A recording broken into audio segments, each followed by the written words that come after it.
मतलब पीछे से गोली मारा गया और सामने से निकल गया।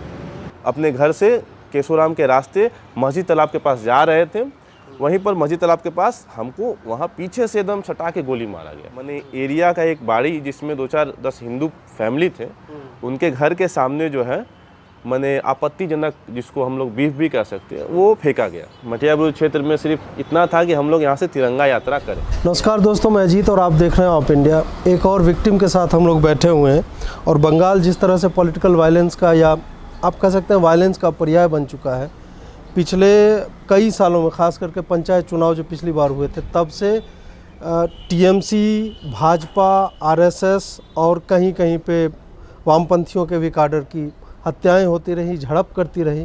ये तो काम कोर्ट का है कि वो तय करे कि किसने किसको मार दिया, लेकिन हम लोग कोशिश कर रहे हैं कि एक एक विक्टिम से जाके मिले और उनकी कहानी जानने की कोशिश करें, ताकि वो मीडिया में इस तरह से चर्चित ना हो जाएं। और वो साहित्यिक जो पंक्तियां आती है, जो मैं पिछले वीडियो में मैंने बोला कि व्यक्ति जो है एक संख्या बनकर सिमट जाता है और उसके पीछे की क्रूरता आप नहीं जानते हैं कि किसी के जांग में गोली मार दी, किसी ने जय श्री राम बोला सर में गोली मार दी। मतलब बहुत ही क्रूरतम तरीक़ों से नृशंस हत्याएं की गई हैं।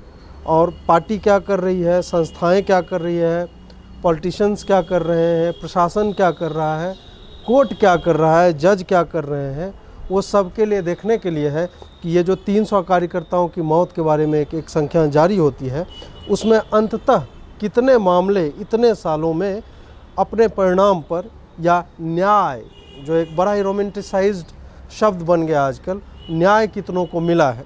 उसी सिलसिले में हम लोग बात करने वाले हैं वीर बहादुर सिंह जी से, जिन्हें पीठ में मतलब गन सटा के इनको 2 साल से टारगेट कर रहे थे लोग, अलग अलग जो भी उनकी मंशा रही होगी। और ये जब अपने स्कूल को जा रहे थे पढ़ाने के लिए, ये शिक्षक हैं, कंप्यूटर पढ़ाते हैं हाई स्कूल में, और उनके बारे में हम इन्हीं से ज़्यादा जानेंगे कि उस दिन क्या हुआ था।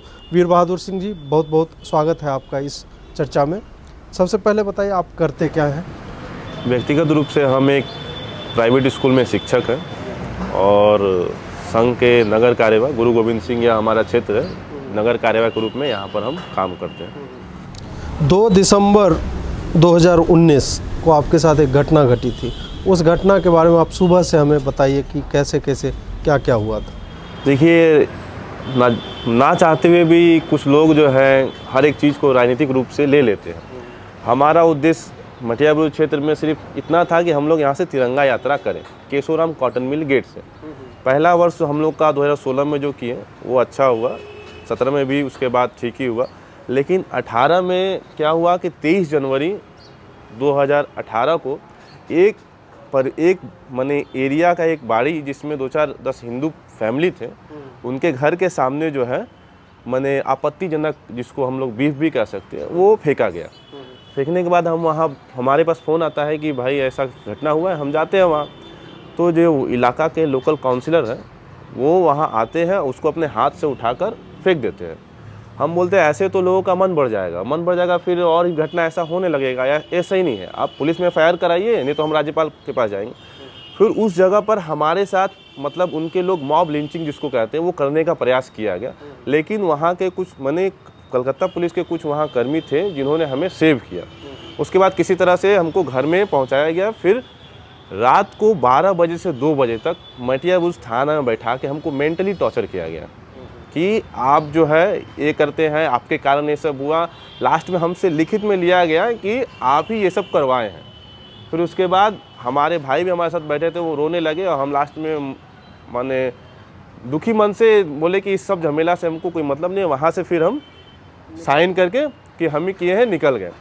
फिर 4 महीना बाद क्या होता है, मेरे ऊपर एक केस आता है 107, 108, 109 की, यानी कि हम इस क्षेत्र में जो है सांप्रदायिक माहौल बिगाड़ रहे हैं, हम जो है चोरी करते हैं, और भी बहुत सारा धाराओं के तहत एक केस आता है।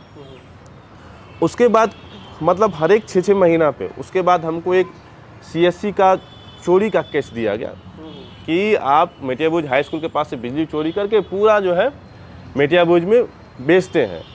और उस केस को भी हमने, हमारे जो भी साथी हैं सहयोग से हम लोग उसके लिए लड़े, उसमें भी हम बेल प्राप्त किए।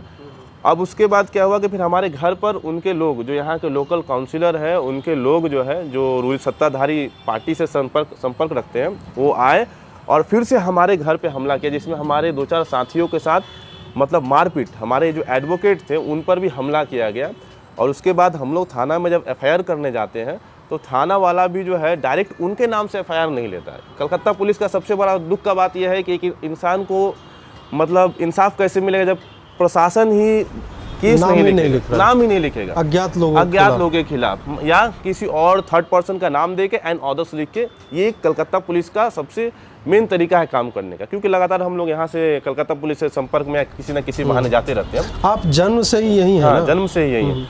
फिर उसके बाद क्या होता है वो हो गया। फिर उसके ठीक 6 महीना बाद यानी 2 दिसंबर 2019 को हम केशोराम अपने घर से केशोराम के रास्ते मस्जिद तालाब के पास जा रहे थे। वहीं पर मस्जिद तालाब के पास हमको वहाँ पीछे से एकदम सटा के गोली मारा गया। फिर वहाँ से मटियाबूज थाना 400 मीटर है, 400-500 मीटर है। 200 मीटर कोशिश करके हम वहाँ से पैदल चले, क्योंकि हम खुद से थाना में जाएंगे और पुलिस को बताएंगे कि मेरे साथ ये हुआ है। लेकिन 200 मीटर चलने के बाद हमारे अंदर इतना शक्ति नहीं रहा कि हम चल पाए, और फिर वहीं बैठकर इंतज़ार करने लगे कोई हमारा जान पहचान का आए जो हमारा मदद करे। फिर देखिए कुछ दूर में हमारे एक रिलेशन के भाई थे, वो आ रहे थे।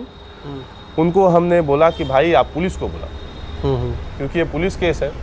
तो पुलिस को वो नहीं बुलाए, क्योंकि वो भी आश्चर्य कि भाई गोली लग गया है, कहीं ये मर ना जाए, तो नहीं छोड़ के जा रहे थे। फिर उसके बाद क्या हुआ कि एक और बंधु मेरा आया, उसको भी बोले भाई पुलिस को बुला, वो भी बेचारा छोड़ के। तीसरा जो बंधु है उसको बोले भाई तुम जाओ पुलिस को बुलाओ, नहीं तो मतलब यहाँ पर हमको अजब सा फीलिंग हो रहा है, कुछ हो सकता है मेरे साथ मतलब। तो वो पुलिस को बुलाने गए, पुलिस आता है, हमको वहाँ से उठा के और फिर अस्पताल में ले जाता है। लेकिन अभी तक हमको जो इस विषय में कोई भी इंसाफ नहीं मिला। हॉस्पिटल में जैसे आपने बोला कि आपको पॉइंट ब्लैंक से मारा पीठ में गोली, और आप अभी हम लोग थोड़ी पहले चर्चा भी कर रहे थे कि अभी भी हवा भी चलती है तो आपको वो जो है वो हल्का सा महसूस होता है उस तरह का। गोली जो लगा था कितना बड़ा वुंड था, कितना डैमेज हुआ आपको? मतलब पीछे से गोली मारा गया और सामने से निकल गया, आर पार हो गया पास से। बहुत सारे लोग बता रहे थे कि शायद ऐसा गोली वन शॉटर ही मारा जाता है, जिससे गोली पीछे से मारने से आगे से निकल जाता है। इसके बारे में तो मुझे ज़्यादा विशेष जानकारी नहीं है, लेकिन ऐसा सुन रहे थे हम कि ऐसा। लेकिन 2 दिन पहले, गोली लगने से 2 दिन पहले हमको हमारे एक बंधु ने कहा था कि आपको जो है जान को खतरा है, आपको कभी भी 2 दिन के अंदर आपको मारा जा सकता है। लेकिन हम सोचे कि होता है, हर आदमी बोलता है, तो हम उसको इग्नोर कर दिए। लेकिन 2 दिन के बाद ठीक वही घटना। संघ और भाजपा कार्यकर्ताओं पे खूब हमले हो रहे हैं, ठीक है। छिटपुट ये भी आता है कि टीएमसी के लोगों को भी संघ वाले भी मार रहे हैं कहीं पे, या वामपंथी और टीएमसी के बीच में होता है।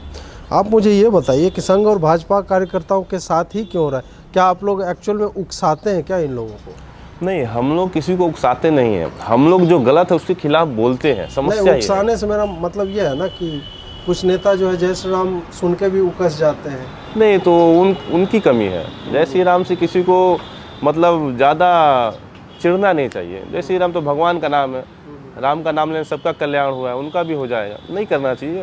ये दुर्भाग्यपूर्ण है कि ऐसे कुछ नेता हैं जो ये सब मतलब राम के नाम से उनको कष्ट होता है। ऐसा नहीं होना चाहिए। और कोई भी कार्यकर्ता चाहे किसी भी संगठन का हो, वो कभी नहीं चाहता किसी को ठेस पहुंचाना, और व्यक्तिगत रूप से कोई अगर लेता है तो ये दुर्भाग्यपूर्ण। तिरंगा यात्रा के कारण मतलब ये एक तरह से शुरू हुआ था। तिरंगा यात्रा प्लस यहाँ पर जो है कुछ लोग सत्ता में इसलिए रहते हैं कि हम डरा धमका के हिंदुओं को यहाँ से पलायन करवाएंगे, क्योंकि हमारे पास में ही नदियाल थाना पड़ता है। वहाँ एक हिंदू परिवार है जिसको लगातार परेशान किया जा रहा है 2 साल से, और हम लोग उनका मदद करते हैं व्यक्तिगत रूप से। जैसे उनके साथ थाना में जाना हुआ या कहीं कोर्ट में जाना हुआ तो जाते हैं। अब यही इन लोग को ख़राब लगा है कि ये अगर ऐसे चला तो फिर हमारा बिजनेस बंद हो जाएगा, और हमारा बिजनेस बंद हो जाएगा तो फिर हम लोग आगे इस काम को कैसे कर पाएंगे। तो जो हमारे रास्ते में काटा है उसको साफ कर दिया जाए। इसलिए इस कारण से जो है व्यक्तिगत रूप से यहाँ पर टारगेट किया जाता है लोगों को। मतलब आप कह रहे हैं कि आप उन्हें उकसाते नहीं है कहीं पे भी, चाहे पंचायत चुनाव हो या और भी चुनाव, म्यूनिसिपल कॉर्पोरेशन का चुनाव नहीं, हम लोग क्यों उकसाएंगे। ये बताइए कि अभी मतलब केस की एक्चुअल स्थिति क्या है, कितनी हियरिंग्स हुई है, और आपको क्या लगता है ये कहीं जाएगा या ऐसे ही है? देखिए, इंसाफ तो हमको मिलेगा, ये हमको पूरा विश्वास है, और कोर्ट के माध्यम से ही मिलेगा।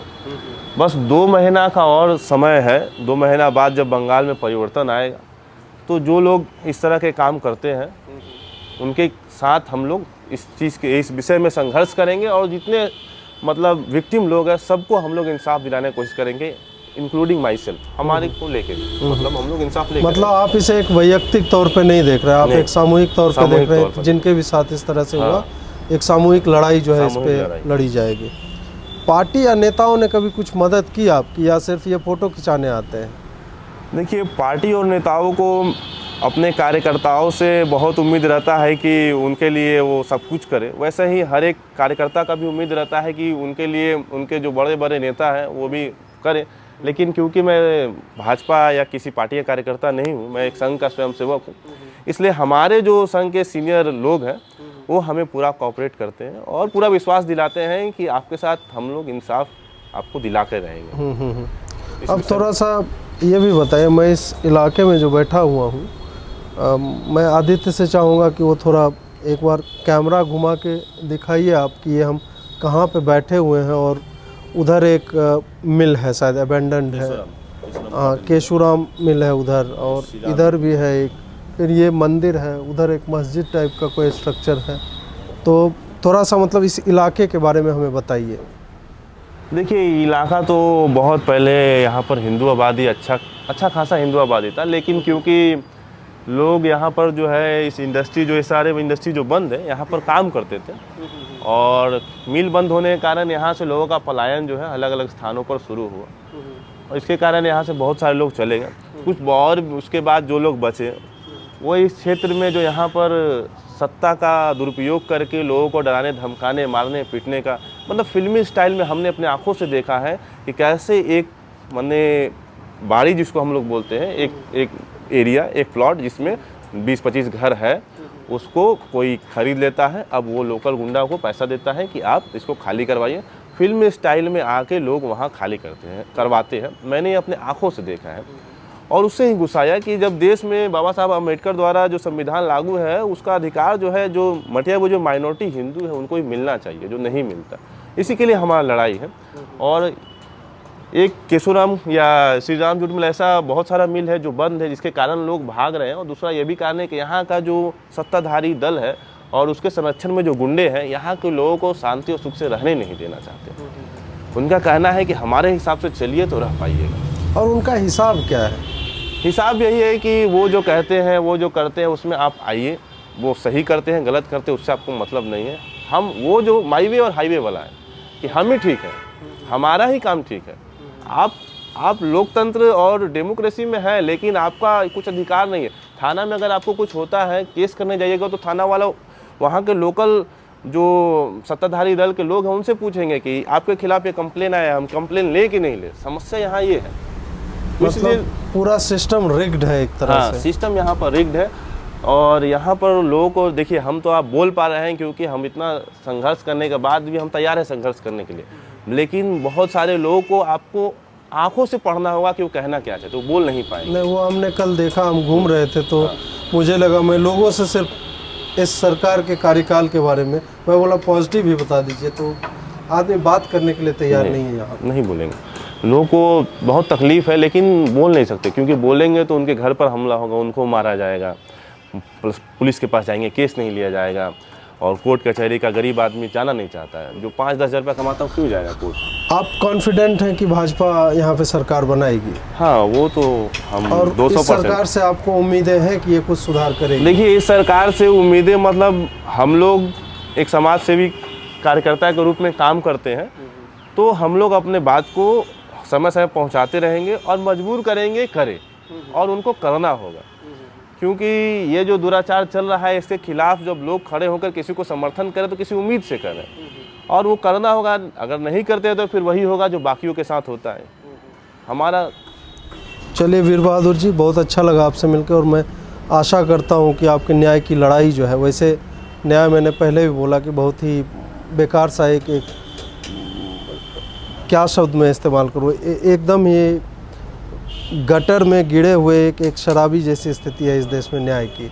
हर जगह पे मतलब आप छोटे न्यायालय से शुरू कीजिए और सुप्रीम कोर्ट तक में जिस तरह के डिसीजंस आते हैं, फिर भी व्यक्ति हैं, आदमी हैं, नागरिक हैं इस देश के, उम्मीद करते हैं कि आपको न्याय मिले।